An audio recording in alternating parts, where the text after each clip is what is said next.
Saphinde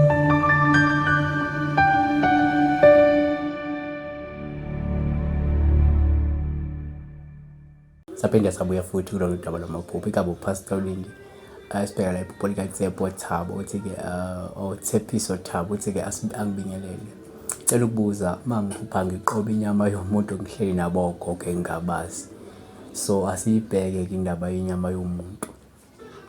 Okay, ngenxa yesimo sayo inyama yomuntu ukuthi inyama engatholakali noma ikuphi noma kanjani,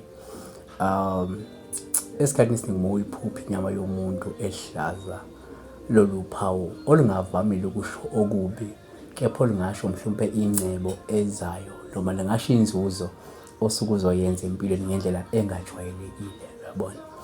Kanti futhi kwesinye isikhathi uma uphupha inyama yomuntu ehlaza, uphawu olungabe lusho ukuthi-ke kukhona izinto ezinhle ey'thokozisayo nezimangazayo ezingase zifike empilweni yakho, uyabona. Futhi uma usuphupha inyama yomuntu, kuyenzeka kube uphawu oluchaza la ukuthi kumele uqaphele ngoba kunomuntu okukhunkula mhlawumpe ngomoya omubi kabi. So kuyenzeka kwesinye isikhathi libike okubi oseseliqaphelisa ngomuntu mhlawumpe osuke ekukhunkula noma ekuloya ngemoya emibi noma ekuthumela ngemoya emibi, uyabona.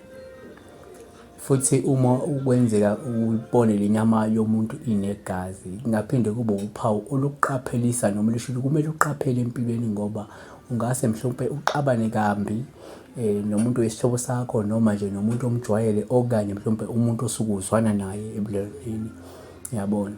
Usuke ungahle mhlawumpe kube naloku kuhishana kabi noma kanzima nalowo muntu lo, yabo. Kodwa kusho ukuthi lungayiveza into enhle leli phupho, kodwa the same time kungaphinde kube uphawu lwesexwayiso ngemoya emibi noma ngokukhunkulwa ngemoya emibi noma ngezingxabano ozoba nayo wena phezu komuntu oyisihlobo sakho, phezu komuntu omjwayele noma phezu komuntu osuke uthanda naye, yabona. Siyabonga kakhulu uNkulunkulu engathi-ke ngakulonda ikubusise.